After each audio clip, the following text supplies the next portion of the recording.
അമ്മ എത്തിയിരിക്കുകയാണ്. ഏറ്റവും മനോഹരമായുള്ള ആ ഒരു നിമിഷത്തിലേക്ക് സാക്ഷിയാകുകയാണ് ഭക്തസഹസ്രങ്ങളൊക്കെ എത്തിയിരിക്കുന്നത്. ഏതായാലും ഇതേ ഭക്തരെ സംബന്ധിച്ചോളം ഏറ്റവും പ്രധാനപ്പെട്ട ഒരു ചടങ്ങ് കൂടി നടക്കുകയാണ്.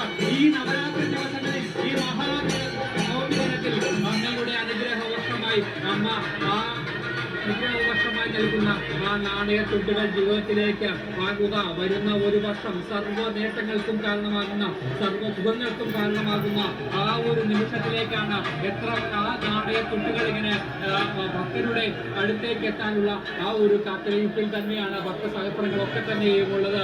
എല്ലായിടങ്ങളിലും വലിയ നിയന്ത്രണങ്ങളൊക്കെ തന്നെ ഒരുക്കിയിരുന്നു. പക്ഷേ ആ നിയന്ത്രണങ്ങളൊക്കെ തന്നെ മാറിക്കൊണ്ട് അമ്മ ഏറി വന്ന ആ പുഷ്പരഥത്തിന് മുന്നിലേക്ക് ഭക്തരങ്ങനെ കാത്തിരിക്കുകയാണ്. ഏതായാലും ഏറ്റവും മനോഹരമായുള്ള ഏറ്റവും ഭവ്യമായ ഏറ്റവും ശ്രേഷ്ഠമായ ആ ചടങ്ങ് നിയന്ത്രണങ്ങൾ ഉണ്ടായാലും അതെല്ലാം വിധിച്ചുകൊണ്ട് എല്ലാവരും ആ രഥത്തിനരികിലേക്ക് ഓടിയെത്തുന്ന ഒരു കാഴ്ച. മക്കൾ തന്റെ അമ്മയുടെ കയ്യിൽ നിന്ന് കിട്ടുന്ന ആ ഒരു നാണയത്തിന് വേണ്ടി ഇവിടെ അമ്മയുടെ അടുത്തേക്ക് ഓടിയെത്തുന്ന ഒരു കാഴ്ചയാണ് നമുക്ക് കാണാൻ സാധിക്കുന്നത്. ഒരു വർഷക്കാലത്ത് അരുൺ പറഞ്ഞതുപോലെ അവരുടെ എല്ലാ ഭാഗ്യങ്ങൾക്കും വേണ്ടി അല്ലെങ്കിൽ എല്ലാ സൗഭാഗ്യങ്ങളും എല്ലാത്തിനും തുണയാകുന്ന ആ ഒരു നാണയത്തിന് ലഭിക്കാൻ വേണ്ടിയിട്ടുള്ള കാത്തിരിപ്പാണ് നമുക്കിവിടെ കാണാൻ സാധിക്കില്ല.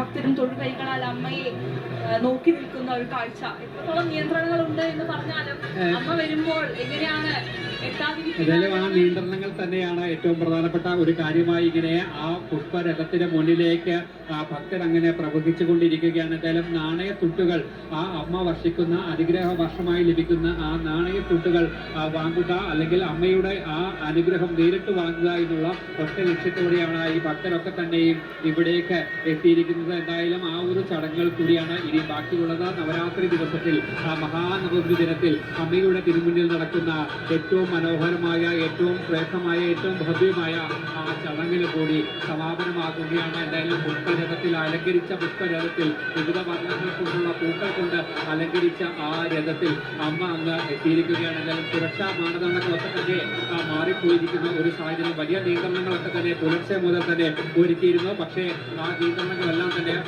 മാറുന്ന ഒരു സാഹചര്യമായിരുന്നു നിലവിലുള്ളത്. ഇന്നത് അതുകൊണ്ട് തന്നെ മറ്റ് അത്യാഹിതങ്ങളൊക്കെ തന്നെ ഉണ്ടാകാതിരിക്കാൻ ഈ നാണയം പിന്നീട് ഭക്തർക്ക് നൽകുന്ന ഒരു സാഹചര്യമായിരിക്കാം നിലവിലുള്ളത് എന്നാണ് നമുക്ക് മനസ്സിലാക്കുന്നത്. കാരണം നിയന്ത്രണങ്ങളൊക്കെ തന്നെ മാറുന്ന ഒരു സാഹചര്യം, നിയന്ത്രണങ്ങളൊക്കെ തന്നെ പോലീസ് ഒരുക്കിയ നിയന്ത്രണങ്ങളൊക്കെ തന്നെ മാറുന്ന ഒരു സാഹചര്യമായിരുന്നു നിലവിൽ ഉണ്ടായിരുന്നത്. ഭക്തരൊക്കെ തന്നെ അമ്മയുടെ അടുത്തേക്ക് അമ്മയുടെ അരികിലേക്ക് അമ്മയുടെ ആ പുഷ്പരഥത്തിന് മുന്നിലേക്ക് എത്തുന്ന ഒരു കാഴ്ച. എന്തായാലും ഇനിയുള്ള ഏറ്റവും പ്രധാനപ്പെട്ട ചടങ്ങ് അർജുനൊക്കെ ഉണ്ടായിരുന്ന ഏറ്റവും പ്രധാനപ്പെട്ട ചടങ്ങ് അമ്മ കരിഞ്ഞനുഗ്രഹിച്ച് നൽകുന്ന ആ നാണയ